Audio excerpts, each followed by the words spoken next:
ಸೀರೆಯಲ್ಲಿನ ಪ್ರೀತಿ. ಕೆಲವು ಪ್ರೇಮ ಕಥೆಗಳು ಕಣ್ಣಲ್ಲಿ ಆರಂಭವಾಗುತ್ತವೆ, ಇನ್ನು ಕೆಲವು ಆತ್ಮದಲ್ಲಿ. ರಶ್ಮಿ ಮನಸ್ಸಿನಲ್ಲಿ ಒಂದು ಚಿಕ್ಕ ಆಸೆ ಇತ್ತು. ಸೀರೆಯ ಸೌಂದರ್ಯವನ್ನು ನೋಡುವುದಲ್ಲ, ಅದನ್ನು ಧರಿಸಿ ಅನುಭವಿಸುವುದು. ಯಾರನ್ನೂ ಮೋಸಗೊಳಿಸಲು ಅಲ್ಲ, ತನ್ನೊಳಗಿನ ಮೃದು ಭಾವನೆಗೆ ಒಂದು ರೂಪ ನೀಡಲು.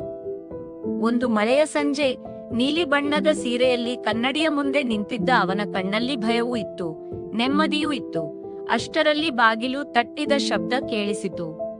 ಬಾಗಿಲು ತೆರೆದಾಗ ಎದುರು ನಂದಿನಿ. ಒಂದು ಕ್ಷಣ ಇಬ್ಬರ ಕಣ್ಣುಗಳು ಮಾತ್ರ ಮಾತನಾಡಿದವು. ರಶ್ಮಿ, ನಿನಗೆ ವಿಚಿತ್ರವಾಗಿ ಅನಿಸುತ್ತಿದೆಯಾ ಎಂದು ಕೇಳಿದ. ನಂದಿನಿ ನಿಧಾನವಾಗಿ ನಗುತ್ತಾಳೆ. ಇಲ್ಲ, ನಿನ್ನ ಕಣ್ಣಲ್ಲಿ ಕಾಣುತ್ತಿರುವ ಪ್ರಾಮಾಣಿಕತೆಯೇ ನನಗೆ ಕಾಣುತ್ತಿದೆ. ಆ ಮಾತು ಅವನ ಹೃದಯದ ಎಲ್ಲ ಭಯಗಳನ್ನು ಕರಗಿಸಿತು. ನಂದಿನಿ ನಿಧಾನವಾಗಿ ಅವನ ಹತ್ತಿರ ಬಂದು ಸೀರೆಯ ಮಡಚನ್ನು ಸರಿಪಡಿಸಿದಳು. ಈ ಬಣ್ಣ ನಿನಗೆ ತುಂಬಾ ಚೆನ್ನಾಗಿ ಕಾಣುತ್ತಿದೆ ಎಂದು ಮೃದುವಾಗಿ ಹೇಳಿದಳು. ಆ ಸ್ಪರ್ಶದಲ್ಲಿ ಪ್ರೀತಿ ಇತ್ತು, ಆ ಗೌರವದಲ್ಲಿ ನಂಬಿಕೆ ಇತ್ತು, ಆ ಮೌನದಲ್ಲಿ ಸಾವಿರ ಮಾತುಗಳಿದ್ದವು. ಆ ಸಂಜೆ ಕಿಟಕಿಯ ಹೊರಗೆ ಮಳೆ ಸುರಿಯುತ್ತಿತ್ತು.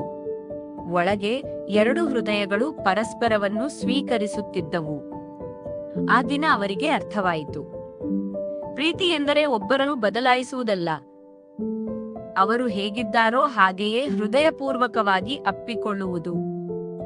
ಆ ಕ್ಷಣದಿಂದ ಸೀರೆಯ ಬಣ್ಣಕ್ಕಿಂತಲೂ ಸುಂದರವಾದುದು ಅವರ ಪ್ರೀತಿ, ಮೌನಕ್ಕಿಂತಲೂ ಆಳವಾದುದು ಅವರ ನಂಬಿಕೆ. ಮತ್ತು ಒಬ್ಬರ ಕೈಯಲ್ಲಿ ಮತ್ತೊಬ್ಬರ ಕೈ ಇದ್ದರೆ ಜಗತ್ತೇ ಸ್ವಲ್ಪ ಹೆಚ್ಚು ಸುಂದರವಾಗಿ ಕಾಣುತ್ತದೆ.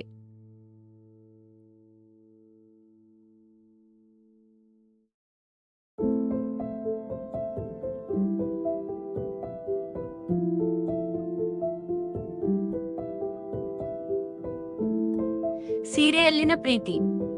ಕೆಲವು ಪ್ರೇಮ ಕಥೆಗಳು ಕಣ್ಣಲ್ಲಿ ಆರಂಭವಾಗುತ್ತವೆ, ಇನ್ನು ಕೆಲವು ಆತ್ಮದಲ್ಲಿ. ರಶ್ಮಿ ಮನಸ್ಸಿನಲ್ಲಿ ಒಂದು ಚಿಕ್ಕ ಆಸೆ ಇತ್ತು. ಸೀರೆಯ ಸೌಂದರ್ಯವನ್ನು ನೋಡುವುದಲ್ಲ, ಅದನ್ನು ಧರಿಸಿ ಅನುಭವಿಸುವುದು. ಯಾರನ್ನೂ ಮೋಸಗೊಳಿಸಲು ಅಲ್ಲ, ತನ್ನೊಳಗಿನ ಮೃದು ಭಾವನೆಗೆ ಒಂದು ರೂಪ ನೀಡಲು. ಒಂದು ಮಳೆಯ ಸಂಜೆ, ನೀಲಿ ಬಣ್ಣದ ಸೀರೆಯಲ್ಲಿ ಕನ್ನಡಿಯ ಮುಂದೆ ನಿಂತಿದ್ದ ಅವನ ಕಣ್ಣಲ್ಲಿ ಭಯವೂ ಇತ್ತು, ನೆಮ್ಮದಿಯೂ ಇತ್ತು. ಅಷ್ಟರಲ್ಲಿ ಬಾಗಿಲು ತಟ್ಟಿದ ಶಬ್ದ ಕೇಳಿಸಿತು. ಬಾಗಿಲು ತೆರೆದಾಗ ಎದುರು ನಂದಿನಿ. ಒಂದು ಕ್ಷಣ ಇಬ್ಬರ ಕಣ್ಣುಗಳು ಮಾತ್ರ ಮಾತನಾಡಿದವು. ರಶ್ಮಿ, ನಿನಗೆ ವಿಚಿತ್ರವಾಗಿ ಅನಿಸುತ್ತಿದೆಯಾ ಎಂದು ಕೇಳಿದ. ನಂದಿನಿ ನಿಧಾನವಾಗಿ ನಗುತ್ತಾಳೆ. ಇಲ್ಲ, ನಿನ್ನ ಕಣ್ಣಲ್ಲಿ ಕಾಣುತ್ತಿರುವ ಪ್ರಾಮಾಣಿಕತೆಯೇ ನನಗೆ ಕಾಣುತ್ತಿದೆ. ಆ ಮಾತು ಅವನ ಹೃದಯದ ಎಲ್ಲ ಭಯಗಳನ್ನು ಕರಗಿಸಿತು.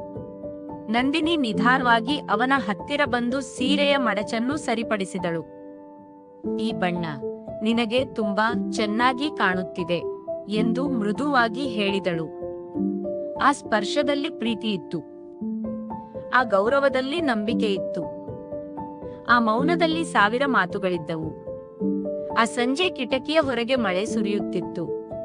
ಒಳಗೆ ಎರಡು ಹೃದಯಗಳು ಪರಸ್ಪರವನ್ನು ಸ್ವೀಕರಿಸುತ್ತಿದ್ದವು. ಆ ದಿನ ಅವರಿಗೆ ಅರ್ಥವಾಯಿತು. ಪ್ರೀತಿ ಎಂದರೆ ಒಬ್ಬರನ್ನು ಬದಲಾಯಿಸುವುದಲ್ಲ, ಅವರು ಹೇಗಿದ್ದಾರೋ ಹಾಗೆಯೇ ಹೃದಯಪೂರ್ವಕವಾಗಿ ಅಪ್ಪಿಕೊಳ್ಳುವುದು. ಆ ಕ್ಷಣದಿಂದ ಸೀರೆಯ ಬಣ್ಣಕ್ಕಿಂತಲೂ ಸುಂದರವಾದುದು ಅವರ ಪ್ರೀತಿ, ಮೌನಕ್ಕಿಂತಲೂ ಆಳವಾದುದು ಅವರ ನಂಬಿಕೆ. ಮತ್ತು ಒಬ್ಬರ ಕೈಯಲ್ಲಿ ಮತ್ತೊಬ್ಬರ ಕೈ ಇದ್ದರೆ ಜಗತ್ತೇ ಸ್ವಲ್ಪ ಹೆಚ್ಚು ಸುಂದರವಾಗಿ ಕಾಣುತ್ತದೆ.